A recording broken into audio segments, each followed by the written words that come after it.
The envelope arrived before the body was cold. That was the part Eva Jones could not stop turning over in her mind.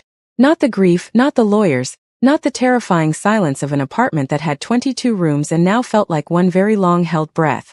It was the timing. The envelope had been slipped under the front door of their Los Angeles penthouse at 6:17 in the morning.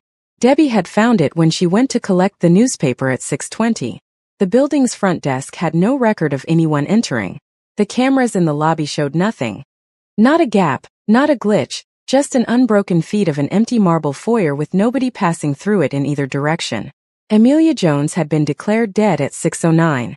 8 minutes. Someone had known before the city knew. Before the hospital had made a single call. Before Eva had even fully understood what Debbie's sound in the hallway had meant. Eva sat at the kitchen island in a pale sage green wool sweater and cream wide-leg trousers, her braids loose around her shoulders, her hands flat on the cold marble. The envelope was in front of her. She had not opened it. She had been sitting with it for 4 hours, through the arrival of the lawyers, through Nova's crying, through Debbie's quiet movement around the kitchen, through all of it. Just sitting with it the way her mother had taught her to sit with things she didn't yet understand. You don't have to rush toward a thing just because it's in front of you, Amelia had told her once. Sometimes the most powerful thing you can do is make it wait. So Eva made it wait. And she watched the people moving through her home. There were 6 of them now, 4 from the legal team, 1 woman Eva didn't recognize who kept touching things and writing in a small leather notebook, and a man in a gray suit who had introduced himself as Mr. CO and had not explained who he represented or why he was there. He had simply arrived with the legal team and nobody had asked him to leave, and he had not volunteered to go. Eva had been watching Mr. CO for 2 hours and 40 minutes. He touched nothing. He said very little. He stood slightly apart from the legal team, not with them, not away from them, just adjacent in the specific way of someone who needed to appear affiliated without actually being so. He looked at the art on the walls. He looked at the photographs. He looked once directly at Eva, and when she met his eyes without flinching, he looked away first. She filed that. At 10:15 her phone vibrated against the marble. She won. I spoke to my father last night. He is already moving. Eva looked at the message for a long moment. Then she typed back. Eva, there was an envelope under the door. 6:17 this morning. The response came in under 30 seconds. She won. Before the official time of death was recorded. Eva, yes. Joan, don't open it alone. Don't open it in front of them. Take it to your mother's study. Go now while they're occupied. Eva looked up. The legal team was gathered at the far end of the open-plan living space, speaking in low, urgent voices over a spread of documents. Mr. CO had his back to her, studying a large framed photograph of Amelia at the Cape Town launch, the one where she was laughing, head thrown back, the ocean blazing orange behind her. Debbie was at the sink. She caught Eva's eye across the kitchen and held it for just a moment, the look of a woman who understood more than she was saying and was waiting to be useful. Eva slid off the stool, picked up the envelope, walked quietly down the hallway toward her mother's study, as if she was simply going to her room. Nobody stopped her. She closed the study door behind her, stood in the room that still smelled like Amelia. Sandalwood and something green, the specific scent of her mother's favorite diffuser that Debbie kept running even now, maybe especially now. The room was exactly as Amelia had left it. Neat, deliberate, everything in its place. Eva went to the bookshelf. She pressed the panel exactly where her mother had shown her when she was 9/3 shelf from the bottom, left side, 2 inches from the edge. The panel gave with a soft click. Behind it, a slim steel safe set flush into the wall. She entered the combination without hesitation. Her mother had made her practice it until her fingers knew it without her brain needing to participate. The safe opened. Inside, a slim brown envelope, different from the one that had appeared under the door, older, sealed with her mother's personal wax stamp. A small USB drive, a handwritten letter folded in thirds, and a photograph Eva had never seen before. Her mother, younger, maybe mid-20s, standing beside a Korean man Eva didn't recognize, both of them in front of a building that looked like Seoul. They were not smiling. They were looking at the camera with the specific expression of 2 people who had just decided something. Eva sat down on the floor of her mother's study with everything in her lap. She opened the handwritten letter first. My Eva, if you are reading this, then I was not fast enough. I want you to know that I tried to be. I want you to know that everything I built facing forward. Toward you, always toward you. There are people who have been waiting for me to be gone. They have been patient because I gave them no choice. But patience is not loyalty and waiting is not surrender. They will move quickly once I am gone. They will use the legal structures I built because they helped me build them and they know every door. Go to the USB. There is a password, you know it. It is the name of the street we lived on in Atlanta when you were born. All lowercase, followed by the year. Inside you will find everything. Names. Structures. The shell companies they think I don't know about. The moves they have been planning. You are 11 years old and I am asking too much of you. I know that. But I also know you. And I know that you are already 3 steps ahead of everyone in that apartment right now. There is a man named Chul-Soon Kwan. I have never met him. But I know his son. And his son knows you. Trust that. I love you more than this letter can hold. Mom. Eva read it twice. Then she folded it exactly as it had been folded and held it against her chest and sat very still on the floor of her mother's study and let herself feel, completely privately, for exactly 4 minutes, everything she had been holding since 6:09 that morning. Then she picked up her phone. Eva, she knew about your father. The 3 dots appeared immediately. Chi-won, what? Eva, my mother. She left me a letter in the safe. She wrote his name. Chul-Soon Kwan. She said to trust it. A longer pause this time. Eva. My father needs to see that letter. Eva, I know. Chi-won. Can you photograph everything in the safe and send it to me right now? Eva, already doing it. She photographed each item carefully, the letter, both envelopes, the USB drive, the photograph. She sent them one by one. Then she sat and waited, the USB drive in her palm, turning it over slowly. Her phone rang. Not a message. An actual call. Chi-won's name on the screen. She answered. Eva. His voice was different on a call. Still low, still precise, but carrying something that text didn't allow. Something that was almost urgency but had been disciplined into calm. I showed my father the photograph. The one with my mother and the man in Seoul. Yes. A pause. Eva, my father knows that man. She went still. Who is he? His name is Baek Jun-ho. He is, another pause. The kind that meant the next words were being chosen very carefully. He is someone my father has had a problem with for a long time. A serious problem. What kind of problem? The kind that doesn't get resolved in a courtroom. Eva looked at the photograph again. Her mother, young and unsmiling, standing beside a man who apparently had a serious problem with a Korean mafia boss. Chi-won, she said carefully. What was my mother involved in? I don't know yet. But my father does. Or he knows enough to find out the rest. His voice dropped slightly. He wants to speak with you directly. Not through me. With you. Eva's hand tightened on the phone. When? Tonight. Video call.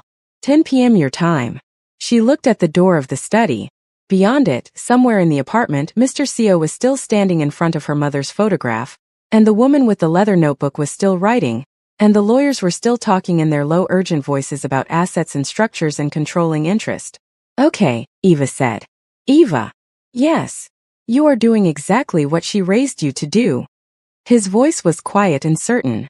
She knew this was coming and she prepared you. Remember that. She swallowed. I'm trying. Don't try. You already are. A beat. Go back out there. Watch them. Don't let them see you watching. And don't let anyone near that study. Okay. I'll be on the call tonight. Chi-won. Yes. Thank you for answering every time. A pause that was half a second longer than his usual ones. Always, he said. And the line closed. Eva replaced everything in the safe exactly as she had found it, except the handwritten letter, which she folded and tucked inside the waistband of her cream trousers against her skin, and the USB drive, which she pressed into the small interior pocket of her sage green sweater. She closed the panel, straightened the books in front of it.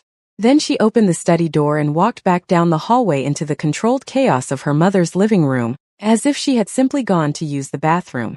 Mr. Seo turned when she re-entered. His eyes went briefly to her hands. She was carrying nothing visible. His expression did not change, but something behind it recalibrated. She went back to her stool at the kitchen island. Debbie appeared beside her within 30 seconds, setting down a small plate, sliced fruit, a piece of buttered toast, a glass of cold water. She didn't say anything. She just set it down and rested one hand very briefly on Eva's shoulder, and then moved away. Eva ate the toast, drank the water, kept her eyes moving carefully around the room. At 11:40, the woman with the leather notebook approached her for the first time.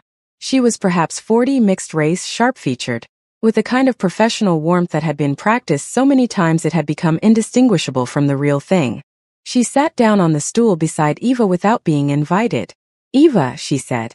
Her voice was soft, practiced. "My name is Miss Park. I'm here to help manage the transition of your mother's estate. I know this is an incredibly difficult time." "Thank you," Eva said. Flat, polite, giving nothing. "I wanted to let you know that we'll need access to your mother's private files. Her study in particular." Miss Park's smile stayed perfectly in place. "It's all part of the standard process. Nothing to worry about." Eva looked at her. "Who do you represent, Miss Park?" Flicker. Brief. "I work with the estate legal team." "Which firm specifically?" Another flicker. Longer this time. "We're affiliated with Mercer and Associates. My mother's legal firm is Hahn Lowitz." Eva held her gaze. "I've never heard her mention Mercer and Associates." Miss Park's smile did not move, but her eyes did. A quick slide to the left toward the legal team, then back. "We were brought in to assist. Given the scope of the estate." "By whom?" The smile finally shifted. "Just slightly. Just enough." "I'm sorry. Who brought you in?" Eva asked. Her voice was 11 years old and completely level. "My mother is gone as of this morning. Her estate has not yet entered any legal process. So who called Mercer and Associates before that process began?" Miss Park stared at her. The kitchen was very quiet. "I'll need to check on a few things," Miss Park said finally. She stood, smoothed her jacket. The professional warmth had not disappeared, but it had thinned considerably. "We can talk more later." "Of course," Eva said. She watched Miss Park walk back to Mr. Seo and say something in a low, rapid voice. Mr. Seo's eyes moved to Eva. Eva was already looking at her water glass. She picked up her phone under the counter edge and typed without looking down. "Eva, Miss Park. Mercer and Associates. Look them up. Show on it." By 3 in the afternoon the apartment had thinned out. The legal team had left with promises to return tomorrow with documents that would need signing. Miss Park had left without saying goodbye. Mr. Seo had been the last to go. Pausing at the door, turning back to look at Eva one final time with an expression she could not fully read. Not threatening. Not apologetic. Measuring. Like he was recalculating something. The door closed. The apartment exhaled. Nova was asleep in the guest room. Debbie was in the kitchen making the kind of food people made when they didn't know what else to do. Slow, careful, filling the space with the smell of something warm. Eva went to her room, sat on her bed, opened her laptop. At 4 p.m. her phone lit up. Chiwon Mercer and Associates was registered 8 months ago. One director. Shell company structure. Parent company registered in Seoul. Eva stared at the screen. "Eva, 8 months ago." "Yes." "Eva. My mother's doctors started monitoring her privately 8 months ago. The 3 dots appeared and stayed for a long time." "Eva. Someone knew she was sick before she told anyone." "Eva. And they started building the structure to take everything the moment she was gone." "Chun, my father needs to see all of this tonight. Every piece of it." Eva closed her laptop, lay back on her bed, stared at the ceiling of her purple room.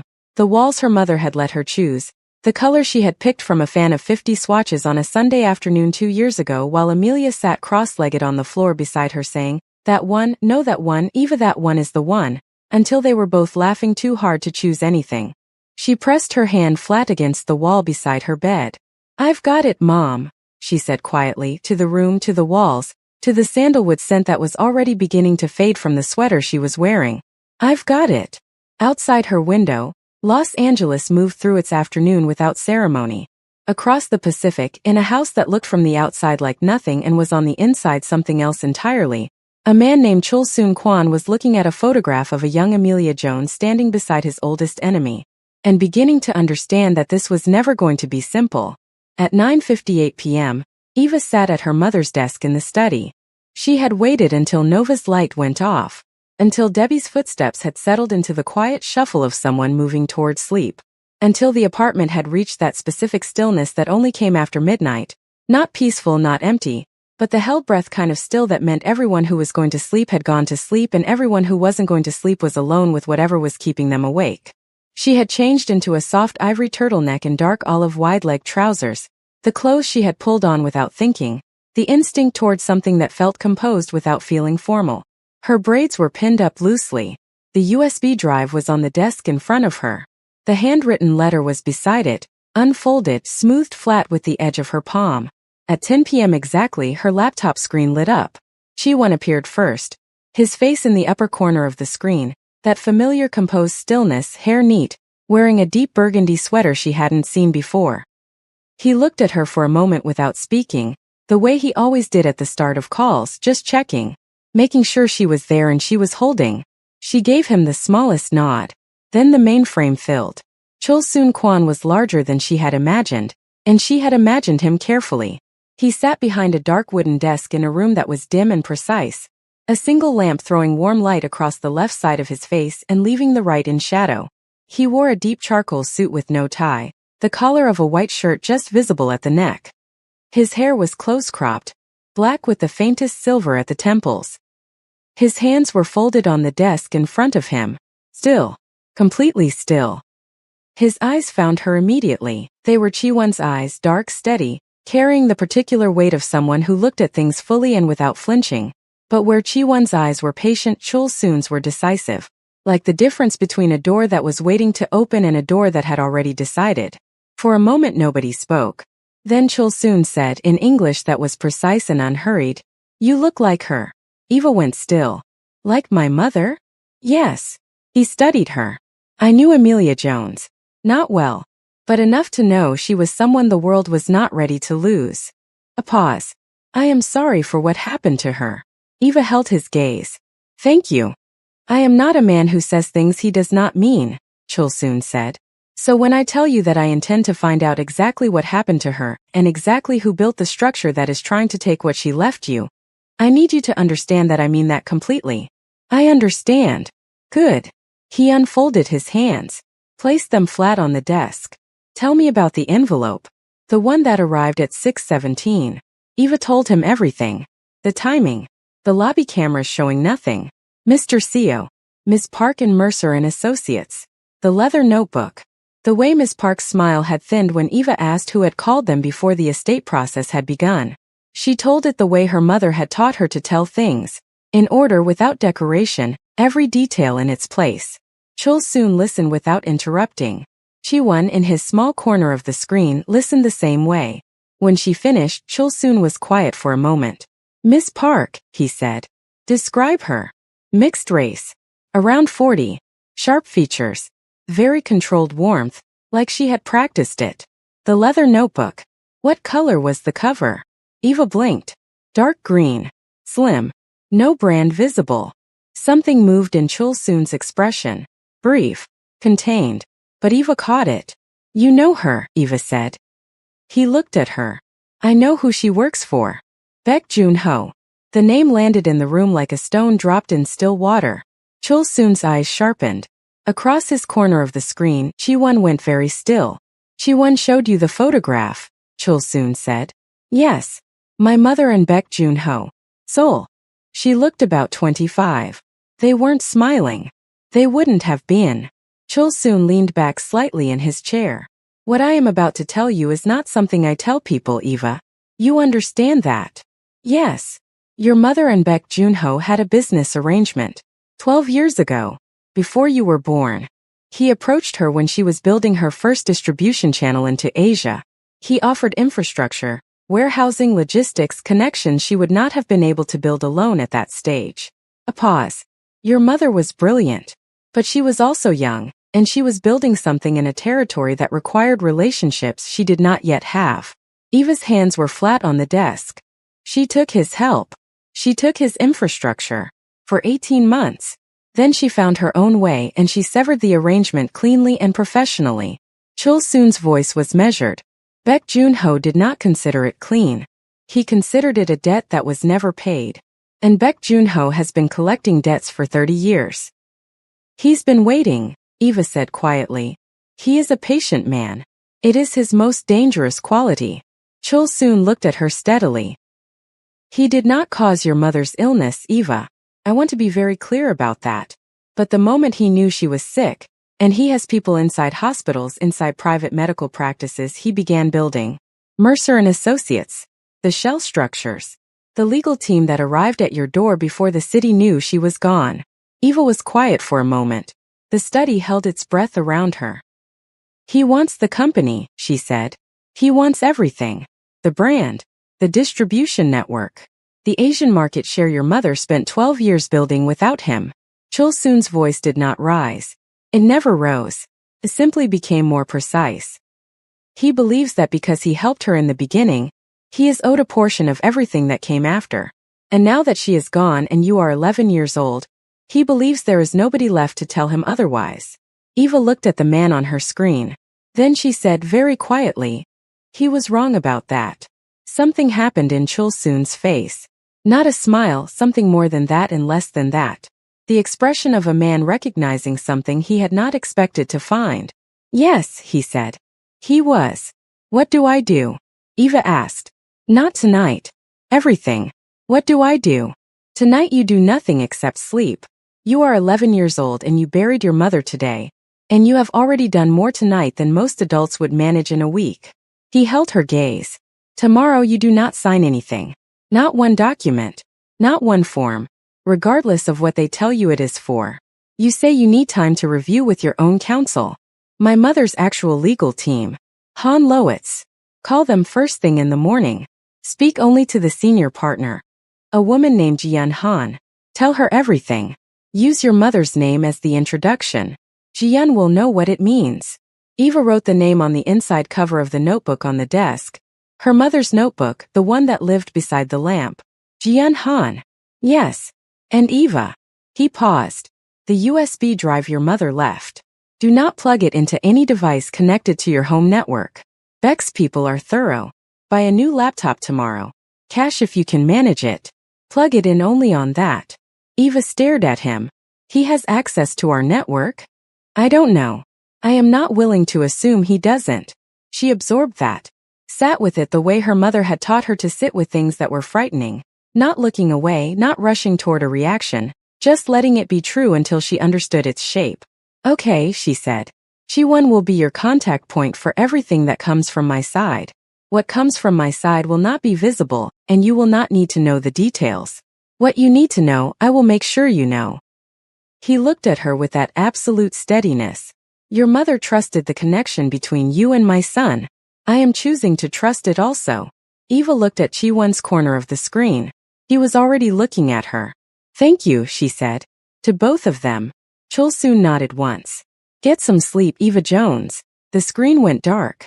Eva sat in her mother's study for a long time after the call ended. She looked at the photograph from the safe Amelia and Baek Junho sold 12 years ago. She looked at her mother's face. Young. Unsmiling. Already building something. Already making decisions whose consequences she couldn't fully see yet. You got out, Eva said softly to the photograph. You built it anyway. Without him. She put the photograph back in the safe. Locked it. Replaced the panel. Then she went to her room, lay on her bed in the dark, and for the first time since 6:09 that morning she slept. She was woken at 6:45 a.m. by Debbie's hand on her shoulder, gentle, careful, the specific touch of someone who was sorry to do it. Eva. Debbie's voice was low. There's someone at the door. Eva sat up immediately. Miss Park. No. Debbie's expression was different. Not alarmed, something more complicated than that. It's a man. He says he's from Jian Han's office. Eva went still. I haven't called Jian Han yet. I was going to do it this morning. Debbie looked at her. I know. The apartment was quiet around them. Outside Eva's window, Los Angeles was just beginning its morning, pale gray light, the distant sound of the city waking up, the specific stillness of an hour that hadn't decided yet what kind of day it was going to be. Eva got up, smoothed her ivory turtleneck, straightened her dark olive trousers from the night before. Tell him I'll be out in a moment, she said. Debbie nodded and left. Eva picked up her phone. Typed fast. Eva. Someone is at my door. Says he's from Jian Han's office. I haven't called Jian Han yet. She stared at the screen. The message showed delivered. Chi-Won was 17 hours ahead. It was nearly midnight in Seoul. She didn't know if he would see it in time. She walked down the hallway toward the front door. The man standing in her doorway was perhaps 50, Korean, small-framed, wearing a plain dark coat and carrying nothing in his hands. He had the specific stillness of someone who had been still for a very long time and had stopped noticing it. His eyes when they found Eva were careful. "Miss Jones," he said. His English was quiet and precise. "My name is Mr. O. I have a message for you. From someone who says you will understand it when you hear it." Eva looked at him. "From Jian Han?" Mr. O was quiet for a moment. "No," he said. "From Baek Joon-ho." The hallway went very still. Eva held the door. Did not step back. Did not let her face move. "What is the message?" she said. Mr. O reached into his coat pocket and produced a single card. Plain white. No logo. He held it out. Eva took it without touching his fingers. On the card in clean black type were 6 words. "She owed me. Now you do." Eva looked at the card for a long moment. Then she looked up at Mr. O. "Tell Mr. Beck," she said, her voice 11 years old and completely level, "that my mother paid every debt she ever owed. And I don't carry what isn't mine." She closed the door, walked back down the hallway to her room, sat on the edge of her bed. Her phone lit up. "Chi-Won. Eva. Do not engage with anyone at that door. My father says." She typed back before he could finish. "Eva, he already sent someone. Baek Joon-ho." 6 words on a card. The 3 dots appeared. Stopped. Appeared again. "Chi-Won. What did the card say?" Eva looked at the white card in her hand. "Eva, she owed me. Now you do." The longest pause Chi-Won had ever made. Then, "Eva. My father needs to know something right now and I need you to be completely honest with me." "Eva, always." "Chi-Won, the man at your door. Mr. O. Did he come alone?" Eva frowned. Stood. Walked back to her window that faced the street below. Looked down. A black car. Parked directly outside the building. Engine running. She could see the exhaust faint in the cold morning air. 2 figures in the front seats. A third figure standing on the pavement beside the rear door. Still hands clasped watching the building entrance. Her blood ran cold. "Eva. He did not come alone. Ton. Listen to me very carefully. Do not leave that apartment. Do not let Debbie open that door again for anyone. Lock the study. Sit tight. Eva, what is happening?" Another pause. Shorter this time. The pause of someone who has just received information and is deciding how much of it to pass on. Then, "Chi-Won. My father has been watching Baek Joon-ho for 11 years. There is something about your mother, something about what she took with her when she left his arrangement 12 years ago, that we did not know until 20 minutes ago." Eva stared at her phone screen. "Eva, what did she take?" The 3 dots appeared. Stayed. Disappeared. Then Chi-Won's name appeared on her screen. Not a message. A call. She answered before the first ring finished. "Chi-Won. Eva." His voice was different. The discipline was still there but something underneath it had shifted. Something careful and controlled but carrying the particular weight of a person who was about to say something that changes everything. "Your mother didn't just leave Baek Joon-ho's arrangement. When she left, she took something with her. Something he has spent 12 years trying to recover." "What?" Eva whispered. "What did she take?" Silence. Then very quietly. "Evidence. Eva, your mother spent 18 months inside Baek Joon-ho's operation. She saw everything. And before she walked away, she documented it. Names, transactions, the full structure of everything he had built." A breath. "That USB drive your mother left you in the safe." Eva looked at the USB drive on her mother's desk. "It is not just about the estate," Chi-Won said. "It is everything. It is the thing Baek Joon-ho has been trying to find for 12 years. And he now knows exactly where it is." Eva's hand tightened on the phone. Outside her window, the black car had not moved. The figure on the pavement was still watching the building entrance. And somewhere in Seoul, in a house that looked like nothing from the outside, Chul Soon-Kwan was already on his feet. This has been Black Silk Stories, where every story is a world and every world hits different. Eva Jones is 11 years old. Her mother's greatest secret is sitting on a desk in a locked study, and the man who wants it has people outside her building right now. If you are not subscribed, you are going to miss everything that happens next. Subscribe, drop a comment and come back, because where Eva and Chi-Won are going, You do not want to be left behind.